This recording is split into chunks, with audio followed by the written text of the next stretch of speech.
we are going to learn about the stability of the metal complexes, and also we are going to learn about the substitution reaction in the square planar platinum complexes.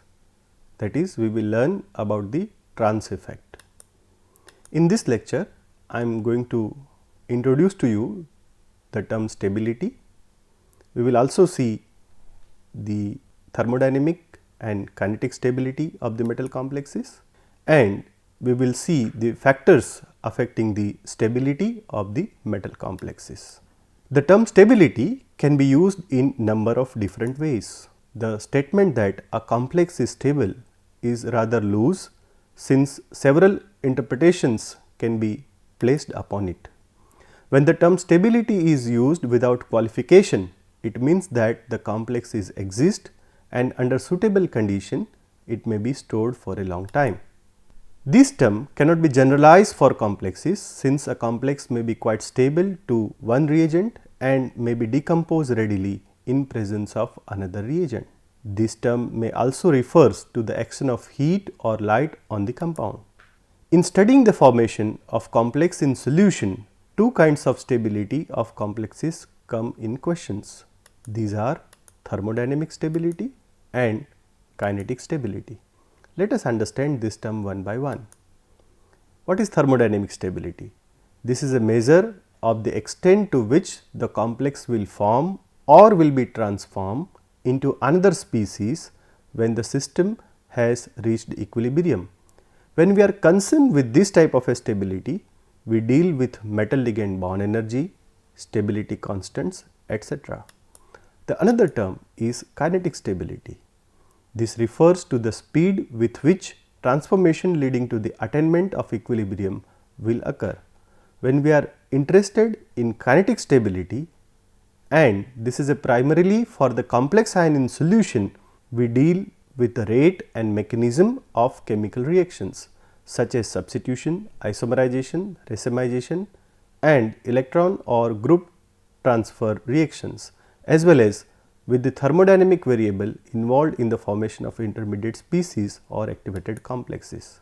In the kinetic sense, it is more proper to call the complex inert or labile rather than stable or unstable. The complex in which the ligand are rapidly replaced by the other are called labile or non-inert complexes, while those in which substitution occurs slowly are termed as inert complexes. In fact, this classification of the complexes into labile and inert was given by Taube. Taube classified the complexes into two categories, as we have just seen: those complexes in which the ligands are rapidly replaced by other or the ligand exchange reaction is very fast are called labile complexes or non-inert complexes, while those in which the substitution reaction takes place very slowly are called inert complexes. In order to make this distinction somewhat quantitative, Taube suggested that the complexes in which the substitution of ligand takes place in less than 1 minute are called labile complexes, while the reaction condition will be 25 degree centigrade temperature and 0.1 molar solution. Since the term labile and inert shows the speed or rate at which the substitution of one ligand by another occurs, this term represents kinetic stability of the complexes, and this term should not be confused with or used for thermodynamic stability terms, that is unstable and stable. Although thermodynamically stable complexes may be labile or inert, and unstable complexes which are usually labile may also be inert.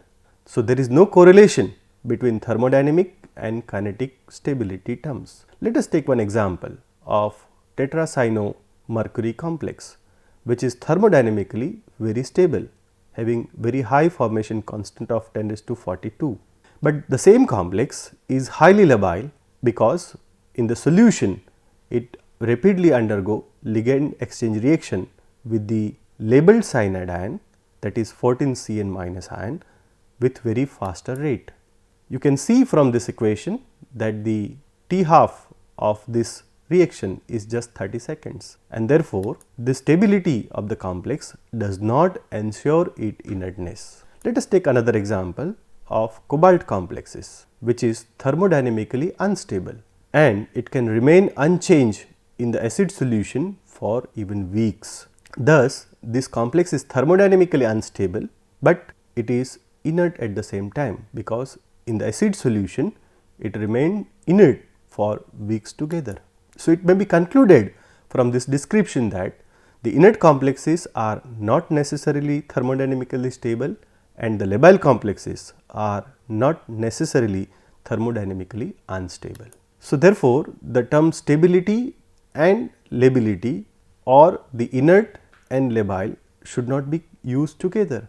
The stability of a complex depends upon the reaction energy, while the lability of a compound depends on the activation energy. Larger the activation energy, lower will be the lability of a compound. That is, compound with larger activation energy will react slowly. Now, let us understand what are the factors which affect the stability of the complexes. As we are aware that complex is made up of metal and ligand, and therefore, some of the factors which affect the stability of a complex is, we have to consider metal point of view and the other ligand point of view. So, let us first discuss those factors which affect the stability of a complexes as far as metal point of view is concerned. The first comes the charge and size of the metal ion. In general, the metal ion with larger charge on it and smaller in the size form more stable complexes. This is because the smaller but highly charged cation permits a more closer approach of the ligand, and a larger electrostatic attraction resulting from larger charge on the cation gives a more stable complexes.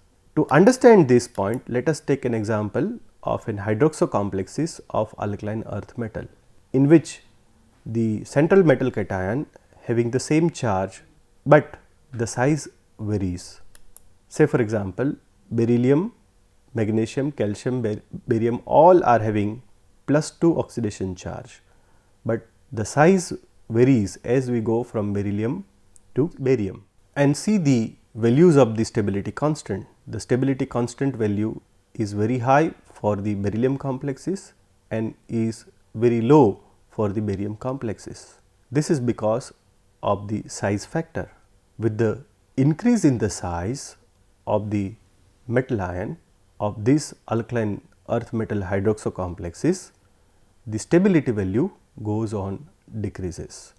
So, therefore, what we understood, with the increase in the size of the metal ion, central metal ion, stability of metal complexes decreases.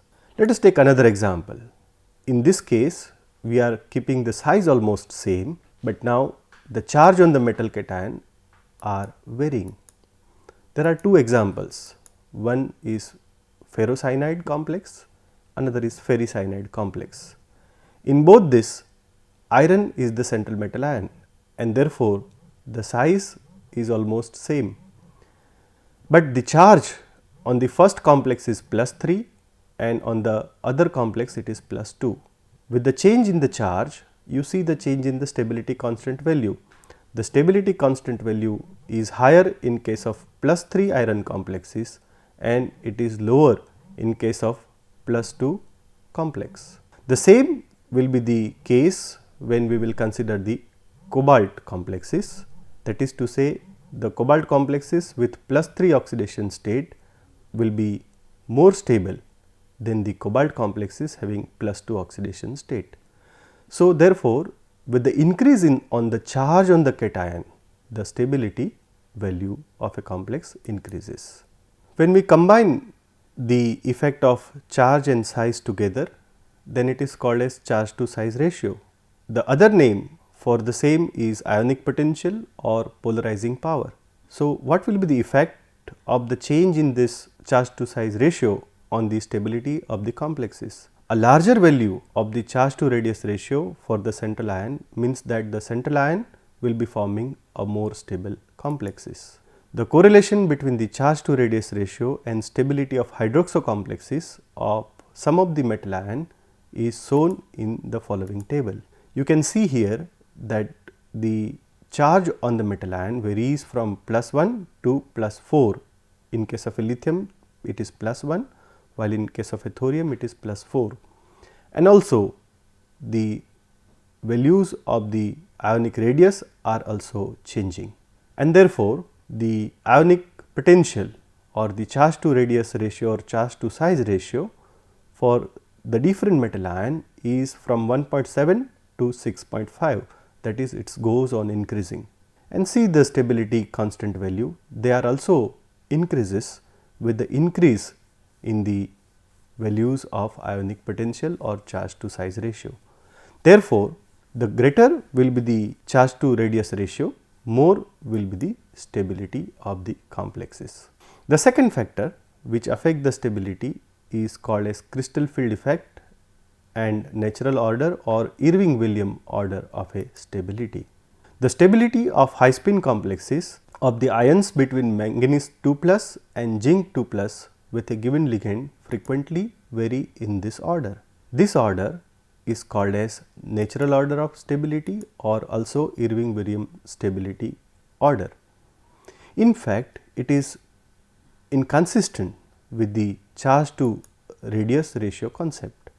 See, the charge on the all metal ion is almost same, that is 2 plus, but the size varies, that is in case of a manganese it is 0.91 angstrom and it goes on decreasing up to the copper, and in the zinc it is slightly increase. So, therefore, the charge to radius ratio or charge to size ratio increases as we go from manganese to iron to copper, and so as the stability constant value. The third factor is class A and class B metals. On the basis of their electron acceptor property, metal have been classified into three categories, that is class A, class B and borderline. The class A metal ion includes alkali, alkaline earth metal and the elements from scandium to chromium, aluminum to Cl, zinc to bromine, indium, tin and so on, including lanthanides and actinides. While class B metal ion includes the heavy transition element like rhodium, palladium, silver, iridium, platinum and mercury.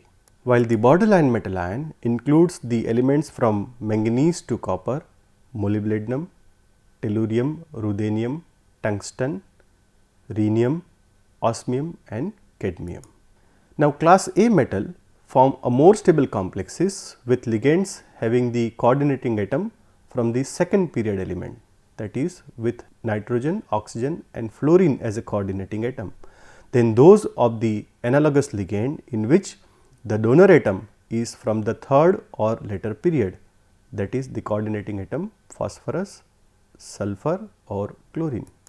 Class B metal have the relative stability reverse if the ligand contains the heavier donor atom. Class A and B metal are characterized by the following stability order.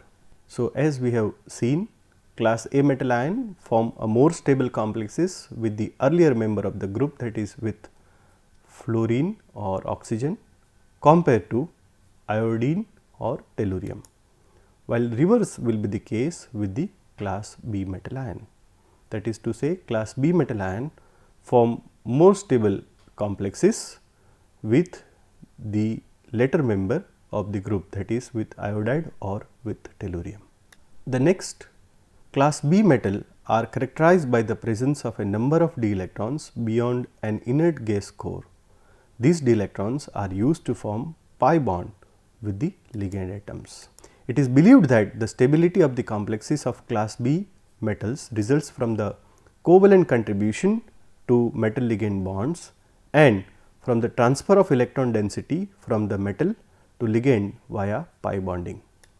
The most stable complexes of class B metals are formed with the ligand like trimethyl phosphorus, sulphide and iodide, which have vacant d orbital, or like carbonyl or cyanide, which have a vacant molecular orbital of lower energy.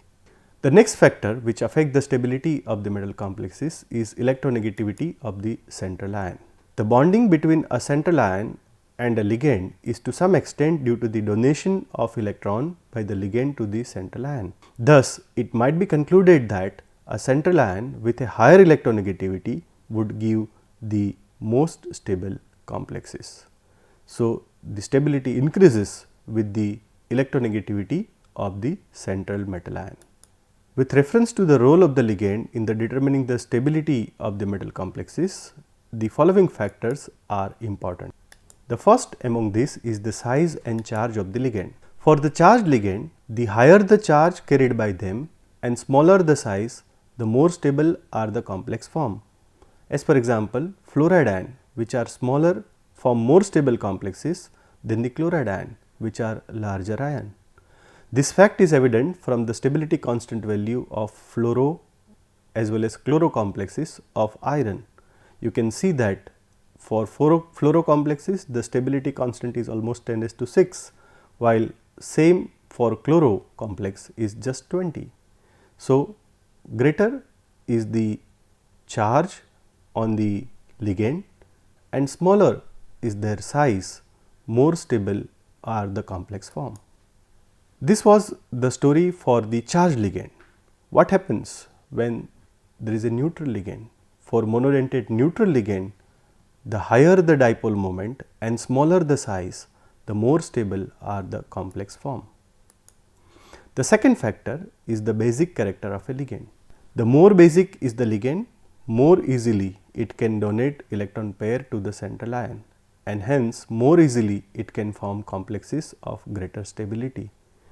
Therefore, the stability of the complex increases with the increase in the basicity of the ligand.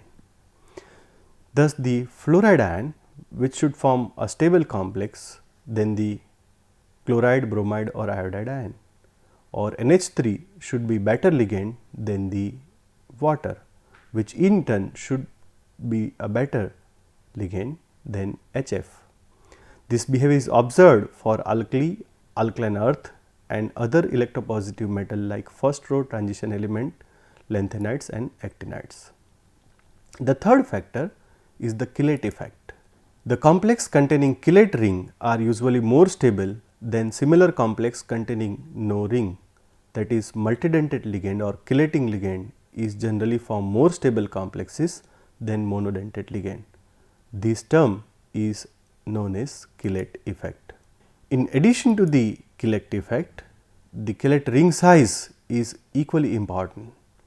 In the complexes in which the chelate ring size is having more number, that is to say a bigger chelate ring, those complexes are more stable than those in which the chelate ring size is smaller.